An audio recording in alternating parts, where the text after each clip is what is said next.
नमस्कार दोस्तों, top stock wish week में आपका स्वागत है। आज हम बात करेंगे बंधन बैंक की। दोस्तों, वीडियो चालू होने से पहले एक छोटी सी रिक्वेस्ट है। अगर आप इस चैनल पर नए हैं तो प्लीज़ चैनल को सब्सक्राइब करें, साथ ही साथ वीडियो को लाइक करें। मैं स्टॉक रिगार्डिंग वीडियो, स्टॉक के बिजनेस, टेक्निकल और फंडामेंटल तीनों एनालिसिस करके मैं आप तक वीडियो पहुंचाता हूं। चलिए दोस्तों, अगर हम बात करते हैं बंधन बैंक की, तो इसका बिजनेस जो है बैंकिंग का बिजनेस है। ये लोगों से एफडी के रूप में जो पैसे जमा करवाते हैं उसको दूसरे लोगों को हाई इंटरेस्ट पे पैसे देते हैं, और सेम आरबीआई से, आरबीआई बैंक है वहाँ से पैसे लेते हैं और वहीं हाई इंटरेस्ट पे पैसे देते हैं। वहाँ यही एक बैंकिंग का बिजनेस का सिंपल फंडा है और वहाँ से वो नेट प्रॉफिट जनरेट करते हैं। चलिए दोस्तों, कंपनी के मार्केट कैपिटलाइजेशन की बात कर ले, 25,429 करोड़ मार्केट कैपिटलाइजेशन है। Current price 158। हाई लो की बात कर लेते हैं, 263 हाई है। लो 157 के आसपास है। स्टॉक भी 9.11 के आसपास है। बुक वैल्यू 134 है। और एक अभी देखिए दोस्तों, बहुत कम ही ऐसे स्टॉक होते हैं जो अपने बुक वैल्यू के आसपास ट्रेड करें। इतनी अच्छी कंपनी होने के बाद भी अगर अपने बुक वैल्यू के आसपास ट्रेड करिए तो बहुत अच्छा पोटेंशियल है अपसाइड का।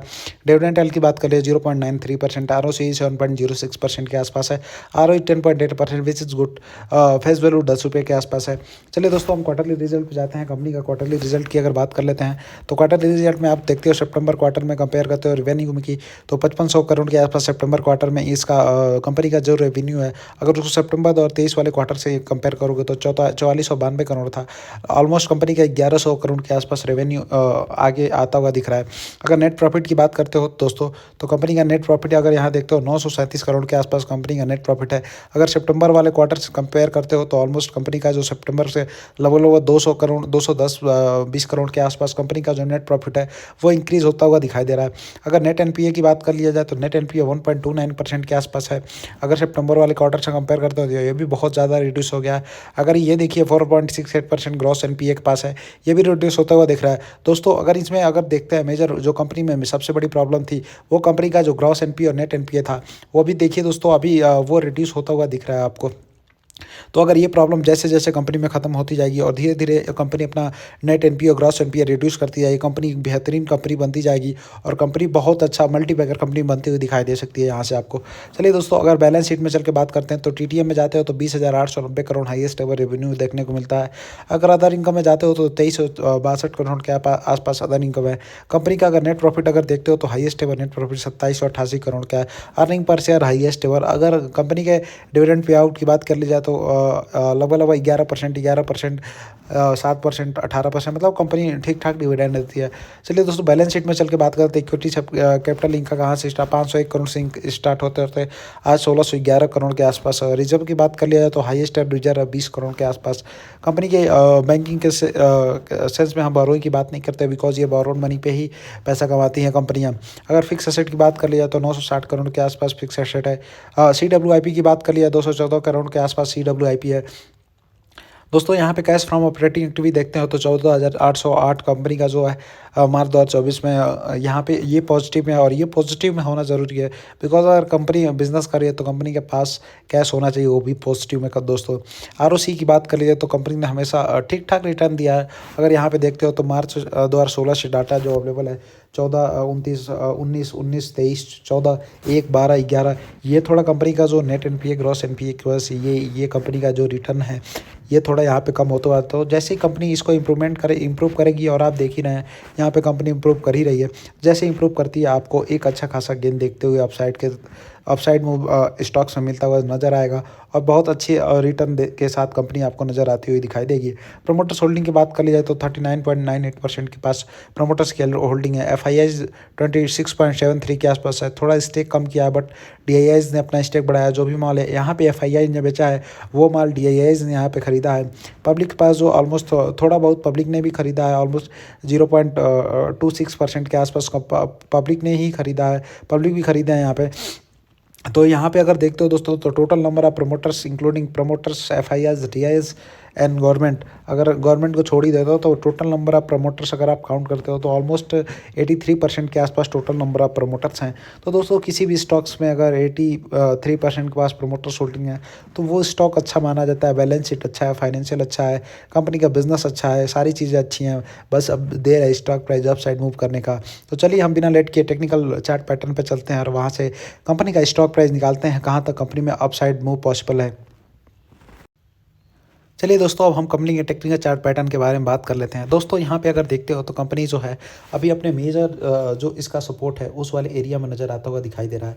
अगर आप मेजर सपोर्ट की बात कर लिया जाए कंपनी की, तो अगर यहाँ पे अगर आप देखते हो तो कंपनी में वीकली चार्ट पैटर्न पे जाइए, आपको मेजर सपोर्ट देखने को मिल जाएगा। और मेजर सपोर्ट देखिए दोस्तों, ये जो इसका मेजर सपोर्ट था, जब पहली बार कंपनी ने यहाँ पे IPO लाई थी, उसके बाद से कंपनी में जो पहला गिरावट हुआ, वो पहला गिरावट के आसपास जो प्राइस गया था, अभी जो रिसेंट ट्रेड कर रहा है 154.55 के आसपास। अगेन फिर यहाँ पे देखिए दोस्तों, यहाँ पे फिर कंपनी यहीं पे सेम जगह ट्रेड करते हुए नज़र आ रही है। और अगर आप यहाँ पे वॉल्यूम दिखाऊँ आपको मैं, अगर आप यहाँ पे वॉल्यूम दिखाऊँ मैं आपको यहाँ पे, तो यहाँ पे अगर देखते हो तो green number of green candle बहुत ज़्यादा है। और जो बड़े बड़े वॉल्यूम अगर आप यहाँ पे देखोगे तो ग्रीन कैंडल का जो वॉल्यूम है वो सबसे ज़्यादा है। और ग्रीन कैंडल में वॉल्यूम के साथ यहाँ पे कंपनी ऊपर की तरफ जाती हुई दिख रही है। अगर आगे हम बात कर लेते हैं दोस्तों, तो कंपनी में टेक्निकल चार्ट पैटर्न जो फॉर्मेशन हुआ उसकी बात कर लिया जाए तो एक शानदार ट्रायंगल चार्ट पैटर्न फॉर्मेशन हुआ है। अगर आप देखते हो तो यहाँ पे एक ट्रायंगल चार्ट पैटर्न का जो फॉर्मेशन हुआ है, अगर ये वाला पूरा आप देखते हो तो एक ट्रायंगल चार्ट पैटर्न का फॉर्मेशन हुआ है। अगर यहाँ से कंपनी के टेक्निकल टारगेट की बात कर लेते हैं, तो सबसे पहले दोस्तों हम टेक्निकल टारगेट जाने से पहले एक आपको थोड़ा इस स्ट्रेटेजी के बारे में बता देते हैं। जब जो पहला कंपनी का जो फॉल है वो सबसे बड़ा फॉल होना चाहिए, दूसरा थोड़ा उससे छोटा, तीसरा उससे छोटा, चौथा उससे छोटा, और मतलब लगातार छोटा छोटा होते होते कंपनी का जो लास्ट वाला होना चाहिए वो सबसे छोटा। और जब कंपनी पे यहाँ पे अगर आप देखोगे, जब कंपनी का जो यहाँ पे अगर आप अगर देखते हो तो यहाँ पे जो कंपनी का, जब यहाँ पे कंपनी का अपसाइड मूव अगर आने की आपको संभावना दिखती है, तो वहाँ पे क्या आपको सबसे ज़्यादा दिखेगा, ये जो ग्रीन कैंडल है ना, जो हैवी वॉल्यूम के साथ ग्रीन कैंडल मिली है, ये आपको दिखती हुई नज़र आनी चाहिए। तब आपको लगना चाहिए कि यहाँ से जो कंपनी है, यहाँ पे जो डाउन साइड का जो रैली था वो ख़त्म हो गया, अब अप साइड की रैली चालू होने वाली है इस कंपनी में। तो चलिए दोस्तों, आगे हम बात करते हैं दोस्तों कंपनी के टेक्निकल चार्ट पैटर्न के हिसाब से कंपनी के टेक्निकल प्राइस की। तो कंपनी के टेक्निकल प्राइस में जाते हैं, देखते हैं कंपनी अगर देखते हो तो दोस्तों, जब ये कंपनी यहाँ से चलना चालू करेगी, तो जो कंपनी का जो पहला जो मेजर रेजिस्टेंस आएगा वो ऑलमोस्ट ये जो आपका 434 वाला है, वो यहाँ पे कंपनी ये चलना चालू करने के बाद यहाँ पे कंपनी आपको जाती हुई दिख सकती है। और ये ऑलमोस्ट बहुत हार्डली आपको बहुत ज़्यादा समय नहीं ले सकती है। हो सकता है अभी स्टॉक मार्केट में करेक्शन का दौर है, देख ही रहे हैं कितना बिकवाली हो रही है, इस वजह से स्टॉक प्राइस टूट रहे हैं। लेकिन आने वाले समय में अगर कंपनी ने एक बार चलना चालू कर दिया, सब कुछ सीधे चीज़ें सही रही, तो दोस्तों आपको आने वाले समय में ये टारगेट बहुत जल्दी अचीव होता हुआ दिख सकता है। दोस्तों मेरा किसी भी प्रकार का रिकमेंडेशन नहीं है, बट अगर आप यहाँ से देखते हो तो 175% का गेन है।